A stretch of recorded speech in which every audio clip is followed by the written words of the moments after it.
and welcome to Series 3, Episode 3 of Ox Sports Unleashed. Wherever you are, in your jacuzzis, your hot tubs, your kitchens, even in your living rooms, we welcome you live at Oxford Downs Cricket Club with kind permission. We thank them very much. And on a packed programme tonight, the eagle-eyed amongst you will notice that KDog's diet has been going really well this week. How are you feeling, mate?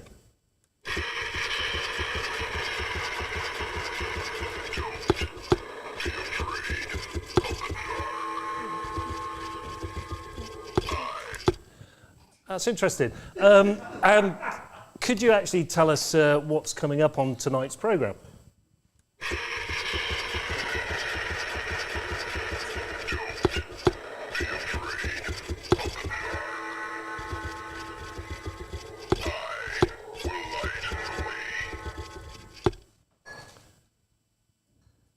Thank you for that, KDog. I will just add to what's coming up on tonight. We've got a great interview with Oxford City women's manager coming up very soon with our intrepid reporter, Patrick Locke. And that's the most sensible thing that KDog said for a number of years, so that's quite interesting. We've also got some cricket from, obviously, in the Women's World Cup. We've got news on James Coles. We've got the normal features, the Lyon Ryde, and also highlights from Oxford City and Banbury United. So lots coming up tonight, but we're going to start unusually for us with an interview that Patrick Locke carried out this week. We thank you very much. Really good interview with Oxford City's women's manager, Lyon Theoharous.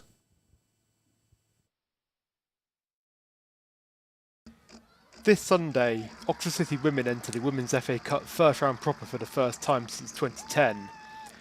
For context, back in the 2010-11 season, Manchester United won their 19th league title, and a Premier League title for Manchester City was but a distant dream. Down at Court Place Farm, it would be a long time from installing an artificial pitch, and a community arena had not even been built by then. However, Sherborne Town awaits City in the first round this coming Sunday, and manager Lyon Theoharous made history in just his first season at the club. I caught up with the City women's manager to talk about this coming weekend and also the dramatic circumstances that led to this big game for his side. Yeah, so first of all, thank you very much, Lyon, for spending the time to speak to us this evening. Obviously a big FA Cup game for your side this weekend. First time the club's been there for 15 years as well, so there must be a lot of excitement around the club this week. No, definitely. Thank you for having me. Yeah, the excitement around the week is definitely a lot of definitely a positive feeling. It's one that, you know, good players want to play in good games, and the more good games we get under our belt, the stronger we are as a unit, as a group, to then put us in good stead to continue those good and competitive football matches. Before we have a look ahead at what's coming up, just wanted to have a quick look back at the previous round, and the word dramatic probably doesn't quite do the end of that match justice, does it? But you must have been proud of how your team battled back from 2 goals down to take the game, take the game to penalties. Yeah, I mean, it takes a hell of a lot of character, and I think it's something that we wouldn't have been exposed to as much as a group prior.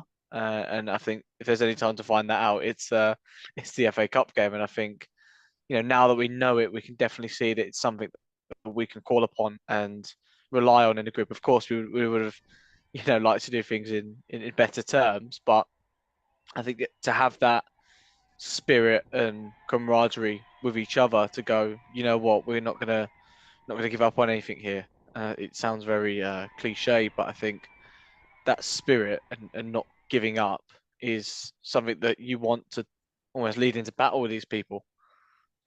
Yeah, I mean, the equaliser came with, literally the last kick of the game, wasn't it, in the 90 minutes? What are the emotions like for you on the touchline in a situation like that? A goal down deep into added time, and then the equaliser comes, and then penalties. Yeah, I mean, I don't normally wear my emotions on my sleeve. I normally like to stay as reserved as possible on the sideline. But even then, I was on my feet. I was, having having a moment to sort of take in what was going on really, because I think the comeback itself was honourable itself. But then almost to have that almost script written, it almost felt like obviously we were stood behind the free kick as it came in. You almost felt that a bit of luck, if it was going to go our way, it would have been then. Not that it did for the rest of the 90 minutes, but I think that was our own doing. Yeah, and I mean the FA Cup as well. It's we always know it's like that, isn't it? It's never, sometimes not always pretty football that gets the result, is it? But yeah, it must be amazing when that crossed the line. Yeah, and I think being able to get a almost ugly result, if you want to call it that, is something that's important if you want to win football matches. Not you can't always do it on your terms. There's be periods of time where you are uncomfortable as a team, and if you can Mm. get through those uncomfortable stages, then you put yourself in the midst to battle anything really. Yeah, and I have to say it was a good set of penalties as well, wasn't it? It didn't really give the keeper much chance on any of them. So I'll ask this kind of standard question: do you practice the penalties in training before the I, game I or not? oh no, I think we did. I think we practiced the amount of contact time we've had with the players. Maybe once we did penalties, maybe as a bit of fun at the end of training. Um, Yeah. no, we didn't practice it prior to the game. Not for any reason of we just wanted to prioritize the other bits that we could do that's in our control. Mm. But when it gets down to penalties, I mean, the guys that stepped up to it, you know, massive props to them. They had such great confidence, and you can feel it, and that shows. It really did. Mm. Yeah, I mean, you always hope it doesn't get down to that, don't you? And hopefully, this weekend it'll be the same, where you don't quite get to penalties and City come through. But yeah, looking ahead to that match, you got a draw against Sherborne Town, a team who at the same level as City in the pyramid. So, do you know much about them and what challenge to expect? Yeah, I mean, we've come up against a team in their division during the sort of pre-season games. I mean, that's a small indication of what their division looks like, and obviously seeing how they're doing at the moment. We know a little bit on them in terms of a bit of their history, but at the moment we can only focus on ourselves and take it as a league game. Really, it's a team that's coming up against that will be a similar um, level in the pyramid. So you got to approach it as a league game and just hope that Mm. we trust what we do, and trust our qualities to be able to come up on top. Yeah, and I mean, just going back to the draw, I mean, obviously you had a lot of different levels of teams you could have got. So, but I mean, I guess is it from your point of view, it's just don't really care who you get, or what was it like that when the draw happened? I think there's a few teams we thought, oh no, I'd rather not. Yeah, Um, but yeah, that's gonna be a case of anyone really. yeah. But yeah, quite fortunate to have some on the same level, and I'm sure they'll feel the same way to have that other opportunity to progress in the competition. And I think for both sets of clubs that will be a priority because it's something that is history making. Yeah, and I mean, so from your side, how's the preparations been ahead of the match? I mean, I saw your game on Sunday was off, wasn't it? It got cancelled with a home walkover. So, is that something that helps, or is it something you prefer to kind of carry on playing games? I think that's a double-sided coin, really. It depends sort of what side you look at it. It gives us an opportunity to regroup after a couple of tough games, and the physical load that puts on people. But for some, it was an opportunity for much needed minutes and ahead of the game coming up. So I think, it depends which side you look at it. And I consider myself more of an optimist to say, look, let's have the opportunity, regroup and be social as a group rather than so we can go a little bit more physical during the week. Yeah, and obviously good to get another home game after last round as well. 458 people there on that game, and it broke the attendance record for City's women. On course and smash that again. So how good is it to see people really getting behind the team for these games? Yeah, and not wanting to sound difficult or hard to please, but we're greedy. We're greedy. We want more. We want that support because I think and I'm not going to understate this by any means. If it wasn't for that many people at the ground, I'm not sure we would have scored a 95th minute winner, purely because of the feeling that created amongst the group. And it's invaluable. It's really invaluable because you feel momentum come to our side when we really needed it most, and the support has stepped up, and in which case gives that players the extra boost and almost maybe hinders the away side. Not that that's ever the direct intent, but to have that in our corner and that support behind us is the bit that eggs us on that little bit further. And in that game, that's what we needed. Yeah, and I was going to save this next question till last actually, but it feels right to ask it now. I mean, there'll obviously be probably a lot more people who will be coming down for the first time on Sunday, or still thinking about whether they want to come down. So, do you have a message for those fans that might tip them to come down to watch? Look, come see us progress in one of football's oldest competitions, and have it done doing it in front of a crowd. I don't think you'll find a group of players that's more appreciative of support and will show that love back, really. And I think the support is invaluable, and it's not just the number. It's not just the number that we're looking for. We're looking for the number of people that are willing to put smiles on faces, the number of people that's willing to cheer us on actively in good times and in bad, and the amount of people that's willing to be around this team and be in our corner when we really need it most. And we're not just looking for that number for the sake of the number. It's the people that come with it and the good people that we have around it. Yeah, and obviously you hope that a good performance will make these people come down again, isn't it? That's a really, really good thing of lower league football, especially, isn't it? And not even the women's game, but across the men's game at all levels. So yeah, it's really, really good to see support growing, isn't it? Yeah, look, we'd rather you enjoy coming what you see. Yeah, definitely. I'll just finish off with some probably a bit more general questions. And I know this season, it's the first season you've been here. You joined in pre-season.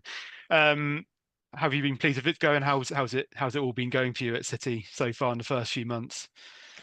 I think the more the surrounding thing is, the more that I am around the club, the more I love the people that are involved. I think the people that are around the team and the ones in the back that people don't normally see all the time, or it might even be the players at the forefront, that we've got loads of good people. And I'm not going to understate the value that brings, because I think having that in your corner, you can trust people. You know that they're doing things for the best interest of yourself and the team. But probably more on a footballing view, I think we've really got a talented group of players who can be a jack of all trades, and we've got them different tools to be able to unlock different things. And I feel that we're able to call upon those players when we need them most and to be able to perform. And everyone's got the best interest of the team at heart, which you can always ask for and isn't always guaranteed, but they've demonstrated that so far, and I'm really, really pleased. Yeah, and I mean, your league season's barely got going, has it? I mean, it's only 4 games in at this early stage, because there's been obviously a lot of cup action. But how's that been going so far? Are you pleased with how the results are coming along? Yeah, I mean, we were dealt an interesting card for the first 5 games of the league, but you just have to take it as the opposition in front of you. Really, you just got to deal with those challenges almost for the first time, because a lot of teams will have changed, ourselves included, from how we were in previous seasons. So you can't really go off previous statistics, previous footage that we have. It's difficult, but again, having that equipment to be able to go, yeah, we're going to do this, we can do this, we can do this. But I think there's a really good football teams in this league. But I back ourselves to be able to go toe to toe with them easily. Yeah, brilliant. And thank you very much for your time against Lyon. And obviously, the whole team at Oxsports Unleashed wish you all the best on Sunday. Hopefully, we get a good result and we can catch up with you again in a couple of weeks, looking ahead to a second round tie. But yeah, thank you very much for joining us. Thank you. Our thanks there to Lyon Theoharous, the Oxford City women's manager. A very happy Oxford City women's manager. Amazing feat First time in 15 years getting through to that first round. So we wish them all the very best of luck, and our thanks to producer Patrick Locke for putting that piece together. And if you want to get along to that game, please look at the website. There is a QR code that you can get your tickets. So complete contrast then, Colin. The men faring not quite as well? Yeah, Oxford City men's team down in the doldrums, basically losing to Southport at the weekend 2-1. Here are the lowlights, I should say, followed by a short but not so sweet interview with their manager, Ross Jenkins. Bean wants the ball, as does Ewan Clark, but there's no way forward as Southport will just close those passing lanes. Oh, and Darryl Johnson's up the ball, nicked off his feet, and now Tebow's in. Tebow, one-on-one with the goalkeeper, still going, 1-0. It's a mistake in the back line from Darryl Johnson. From this, throw in towards the box, won by the head of Josh Ashby. Comes back out again to Tom Moore, he absolutely smacks it into the number 16, Jordan Keane. Still floating around inside the area, drops to Slew, goal. 2-0 to Southport, and Jordan Slew has slammed the ball in. Wiggett goes long. I think that's the only thing that Oxford need to do, but it's won down by Parker. DJ Captain Sturridge back towards goal. Can he find the angle for a shot? No, he can't. Still going. Bean finds Captain Sturridge across goal! And City are back in it, and it's Josh Parker. First half to forget, definitely. I took a different point of view today, up with the camera, and it looked even worse up there. So we had zero character, zero voices, no appetite to want the ball. We looked flat, absolute complete opposite the Chorley away. Not sure why, but the first half definitely wasn't acceptable. And the goal is absolutely shambolic.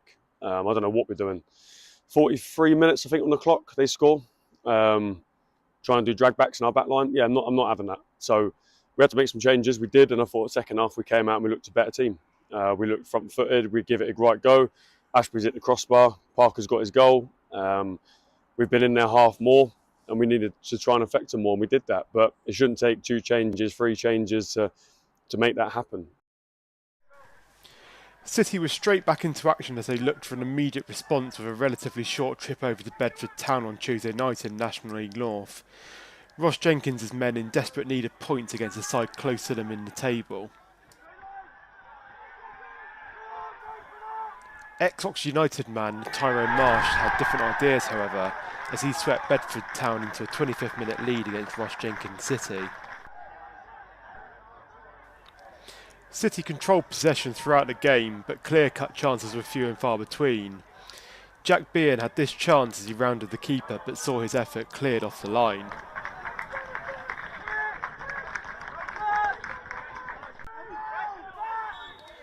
Captain Josh Ashby had this powerful shot early in the second half, which stung the palms of Nathan Ashmore, but this would be as good as it got for City, who struggled to break down the Bedford defence.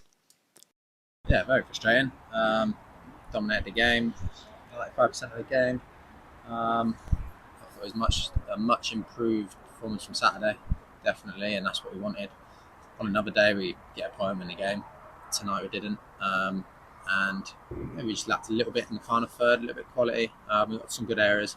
But yeah, like I said, on another day we score 1, 2, 3, but very late. So, as you can see from the last clip, things didn't go any better for Oxford City men on a Tuesday night. Thanks to Andy Gate for those interviews with Ross Jenkins and with Josh Ashby. Woodsy. Yeah, and that takes us over to Banbury United, coming back after their FA Cup exit. It's always difficult coming back from FA Cup duty to go into league programme, but they had 2 games against Halesowen and Kettering, and we've got highlights of those games along with an interview with their manager Kelvin Langmead. Banbury United started weekend action at home to Halesowen Town, in need of a win to follow strong cup form. Alex Gudger finishing a training ground routine, followed by Jason Cowley on the cutback, made for a tough way back for the hosts.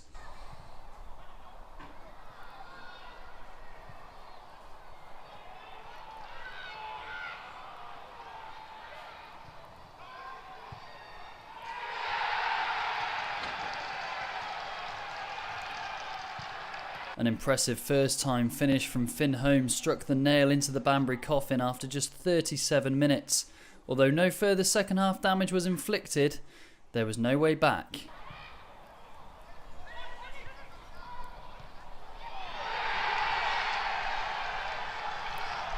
Into Tuesday night and another game in front of home fans, chances went squandering against Kettering Town. A keeper's mispunch from a visitor's corner allowed Wes York to open the scoring.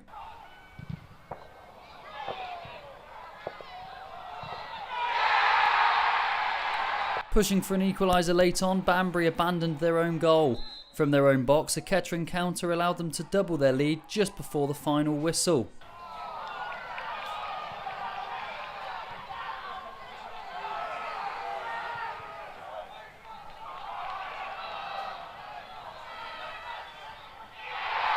Kevin Langmead's side now sitting 17th in the Southern League Premier Central after the week's action.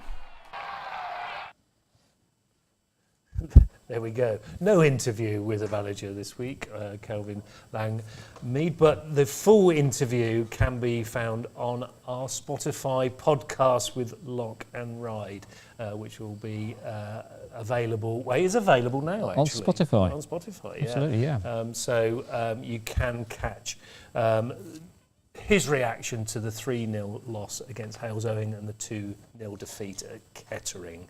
But yeah, please listen to our new podcast, part of Oxsports Unleashed. Patrick Locke and Colin Ryde are your hosts, and they take you through all the local roundup of all Oxfordshire football. And a great roundup it is too. I've had a listen this week and it is excellent. So get along there to wherever you listen to your podcasts and download Oxsports Unleashed. It's well worth a listen. And like we say, always at this point, it's probably a good chance for me to say, you know, if you're looking to be a presenter, a producer, somebody giving us some information, film, interviews, whatever it may be, please get in contact with us at our normal email address. That's oxsportsunleashed@gmail.com. Thank you, Colin. That's oxsportsunleashed@gmail.com. We'd love to hear from you. Anything you've got, we will showcase on Oxsports Unleashed, because that's what we're about. That does take us to our piece with Locke and Ryde, giving the fixture focus, or as I like to call them, Batman and Robin. Right, it's time now for fixture focus. Patrick, tell us what local football fans have got to look forward to this coming weekend. Yeah, so a big game for Oxford United is that it's a trip to basement side Sheffield Wednesday, 3 p.m. kickoff at Hillsborough. Oxford City, obviously, as you mentioned in the show before, it's a big run of games for them coming up. They're at home again. It's probably the closest thing that you call to a local rivalry for City in the National League North. They host Leamington at 3 p.m. at Court Place Farm. Banbury United, they're back in cup action after 1 week off. They head to Bracknell Town in the FA Trophy first round.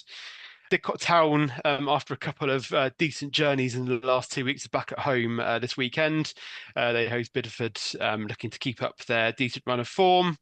While Tame United will be looking to get back to winning ways as they head to Biggleswade Town. On Sunday, though, is a really, really big game, big day of football for our women's sides, as they're all in women's FA Cup action. Oxford City, it's their first FA Cup first round tie for 15 years. They host Shaftesbury at Court Place Farm. Later in the show, we'll hear there'll be a feature on that as I catch up with manager Lyon Theoharous. Elsewhere, though, Oxford United travel to #United in their first round tie, while Abingdon United have a trip to Worthing in the same competition. So, yeah, really big weekend of football coming up this weekend, Colin. Right, thank you very much indeed, Patrick Locke. That's it for Fixture Focus this week. Now, in the spirit of the daft names that Woodsy uses to introduce me and Patrick, it's Kirk Enterprise. Beam us up, Spock. Back to the main studio for much more Ox Sports Unleashed. There you go. It just goes to prove we don't just throw this programme together. Oh, yes, we do. Yes, that's the running order all wrong. Not Patrick's fault at all, saying there's an interview later in the show. So just our running order, slightly different tonight. So no worries there. And that takes from the round ball to the different shaped ball. And over to you, Colin. Yeah, right. So Chinnor, fantastic rugby in this county of ours. They picked up their first win of the season. At Coventry at Kingsley Road. They were 14-19 down at half time as well. Here are the highlights from that game. Knocks that Coventry wedge backwards. Another pick up, twisting towards that line. Fine tackle, but clear and through. Or fire James Bolton in the centre. We've already had one penalty go against them, so they need to get this ball out quickly. Bolton is the target in the end. Little dummy and through, and try has been scored. Brilliant from Luke Carter. Support, and Slater skips free. Brilliant play. He's got Slevin with him. Slevin's just ahead of him, unfortunately. That ball comes back. It stays very open. Beautifully taken here. Helped on its way. Slevin's away. He's going to go over. It all opened up like a game of sevens, and Connor Slevin touches down under the posts. Little gap again, charges up towards the line. Held up just short. Ducking over. This time the try is scored. Polak's Kaio into the ground. Great hands again. Oh, so close. Lovely pickup though. Here goes Grant Hughes, little chip into the 22, saw a gap, Grant Hughes dribbles on, Slevin's there, try is scored. Drive on here, fantastic drive in fact, right the way up to the line, and the try is scored. Yeah, so probably a deserved try due to the, I say, the indiscipline from Niolo. Good hands, and oh, that was nicely done by Walker. Support here, and it should be another try for Carter. Opened up beautifully, and that will be a mighty sigh of relief. Callum Pascoe feeding Luke Carter. Ball's taken off the top, and then it'll be nudged into touch. This time the referee does signal the end, and it is a famous afternoon here at Kingsley Road.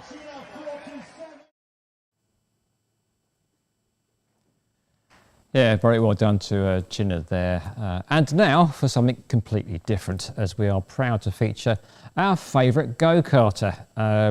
As our racer, Rocket Ronnie, has returned to the racetrack. And we've got some footage here to just emphasise how well he's doing as things stand. There he is, Ronnie Faulkner. We sponsored him last season. He had a bit of a hiccup at the start of the season because it's very costly to do this, so we're very pleased to have actually raised a bit of cash for the young lad. But we're seeing him racing again this season, and probably our roving reporter Wes, who likes his motorsport, will actually be up there at some point and film a bit of his racing season 25-26. Good luck to our Rocket Ronnie. Hopefully we'll get him back in the studio soon, Woodsy, and have a chat to him to see how things are going. So, but he's not doing too bad at the moment. But I think just to get himself on the circuits, these really good circuits, okay, is a great achievement for this young lad. And there he is, just simply thanking people on his social media. Great lad. I liked when he did his interview. You can still see that on our archive footage from Oxsports Unleashed. He does about 60, 70, 80 mile an hour in his go-kart, and which must feel like doing 100 mile an hour. And his coach said to him, just don't look down, son. Just don't look down. So there you go. Good advice from Rocket Ronnie there. Going well this season. Woodsy, good stuff, yeah? Yeah, absolutely. We wish Ronnie all the very best for his next encounter. And that takes us to cricket and the continuing saga for England's women's cricket and also for Linsey Smith. This last week they've played the two big sides in the competition. India first, they won reasonably comfortably in the end, and Linsey was bowling the last over when 14 was required from India, and she managed to keep it down to 6 and finish with 1 for 40 in that game. So it was a really, really good victory for England in that game. And then over to Australia, where Linsey again managed to get 2 for 43, but Australia won by 6 wickets with almost 10 overs to go. They've dropped third in the group behind South Africa with 1 game to play, and that will be New Zealand, who lost to India today in quite a decent game by all accounts. So Linsey is doing a great job for England at the moment and flying the flag for Oxfordshire as she normally does. So we wish them the very best of luck in the next few days in the latter stages, and it'll be interesting to see how they do, because there's lots of cricket still to play. Yeah. And with that, going over to James Coles, and he had an incredible season with Sussex, as you can see there. 1,429 runs with 4 centuries and 30 wickets, and it's really set him up, for the winter. He's not going on the England Lions tour. He's looking at franchise cricket to strengthen in that department. So he's been signed in the C3 category by the Delhi Bulls in the Abu Dhabi T10 League.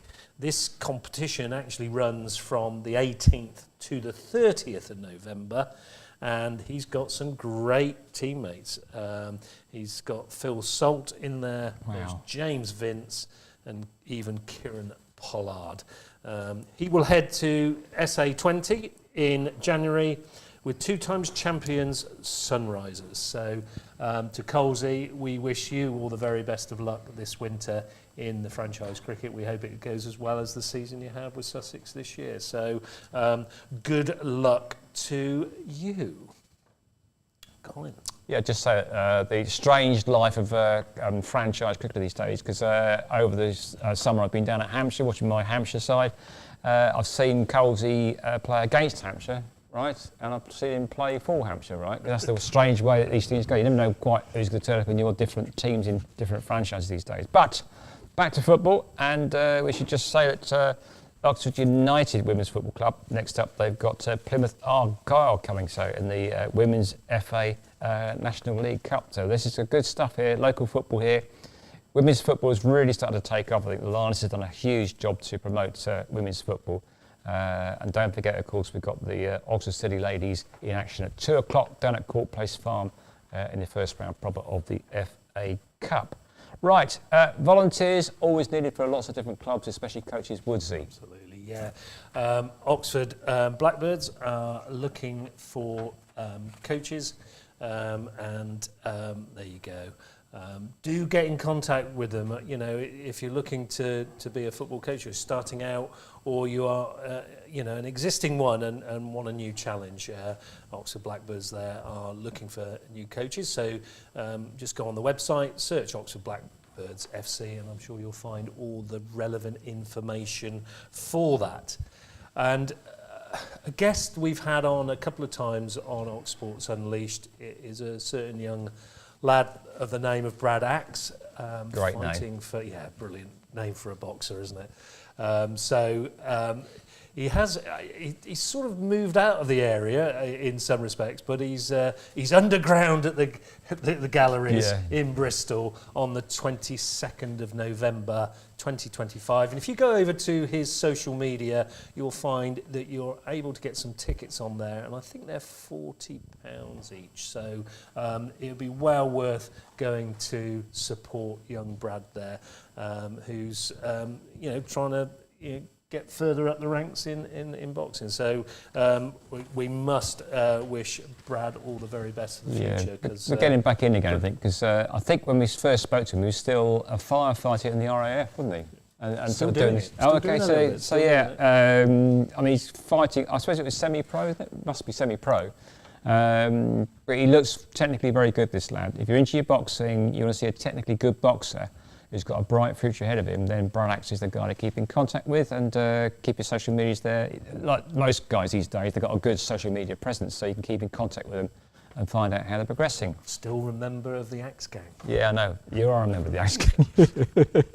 You're very proud of that, aren't you? I am very proud of that. He's He's such a nice lad. He's good, given us some guy, really yeah. good interviews. I wouldn't want to get in the ring with him, though. No, he's a nice lad, but, you know, until he gets in the ring. Yeah, he did say that, actually, Yeah. didn't he? Yes. To be fair. But, yeah, no, we wish Brad all the very best for the 22nd of November in Bristol. Well, that's going to take us quite nicely. I don't know if it is taking us quite nicely, but There you go. to the football tables for this week.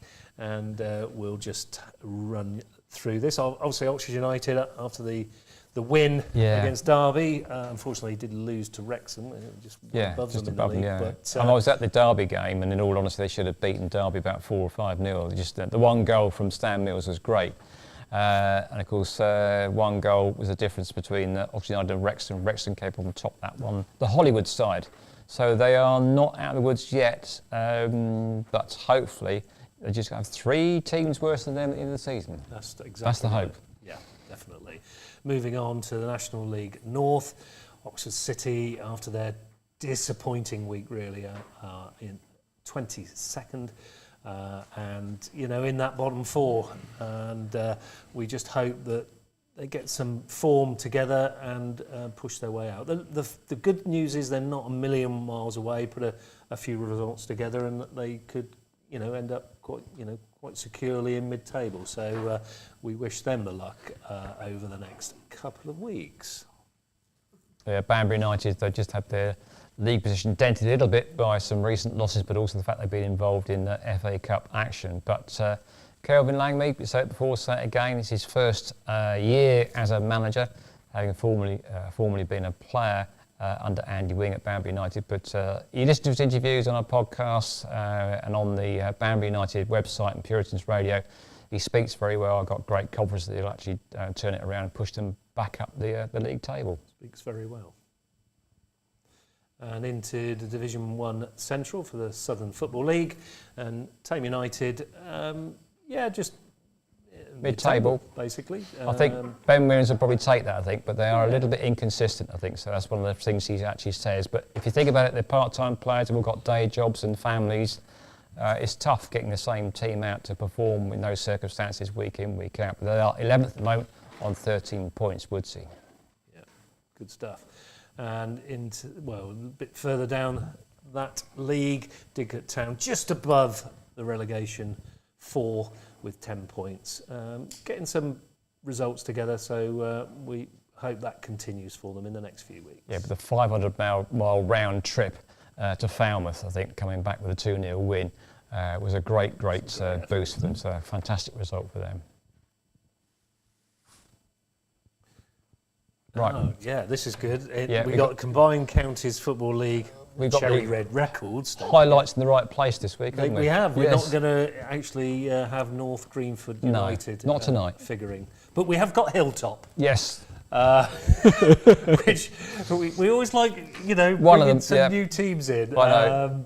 Argyle United, yes, 26 points on 3rd, yes. Hilltop, then Wally from Crowmarsh, Kidlington and Milton. So again, Kidlington, we have to say, were relegated down to this league last season, but they seem to have found their feet a bit and putting some points on the board in the Cherry Red Records Combined Counties Football League, Premier Division North. Yeah, all our sides doing quite well there.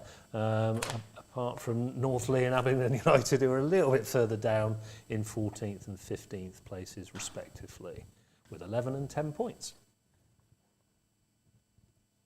Easington Sports, okay, in the GCE Higher Fleet United Counties League table, Premier South, struggling a bit there in 19th. And in the Hellenic League Division 1, Wantage Town in 8th place there, doing reasonably well with 17 points. Obviously flying the flag for my local town, Carterton, well done. Ahead of the 2 or 3 relegation places there, with Clanfield 85 and Tame United reserves in those 2 positions. Into the Women's National League, Oxford United 5th currently on 11 points. We've got FA Cup action coming up, like City. Aberdeen United 8th on 7 points. And in the Southern Region Women's Football League Premier South, Oxford City are in 8th position. Obviously got cup action, and they've only played 4 games, so very early days, and they have 5 points. So yeah, doing well. Yeah, and again, just a reminder that the Oxford City ladies are in action on Sunday at 2 o'clock down at Court Place Farm, FA Cup first round for them. Yeah, fingers crossed. Woodsy. Fantastic. Yeah. As we say on this programme, we now will go into the results service, and this is, you don't get this anywhere else. No. You know, this is only available at Ox Sports Unleashed. So we thank our intrepid social media man, Wes Spearman, for putting all this together. And here's the results service from last weekend's and midweek action.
Thanks to KDog for putting all those results together, and then Wes for doing all the graphics. We thank you very much. That's a great roundup of all our results from last week and the weekend. So, like I say, you don't get it anywhere else.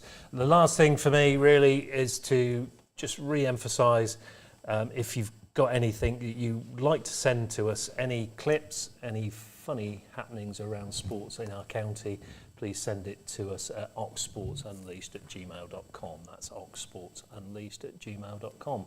We look forward to hearing from you.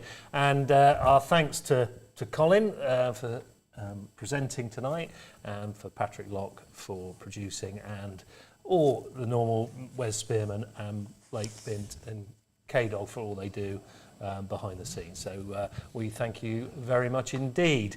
That's about it for this week. The week that Louis Joyce scored his 100th goal for Milton United. We think that's an incredible achievement. And please join us again next week where we'll unleash some more Ox Sports. See you soon. Bye for now.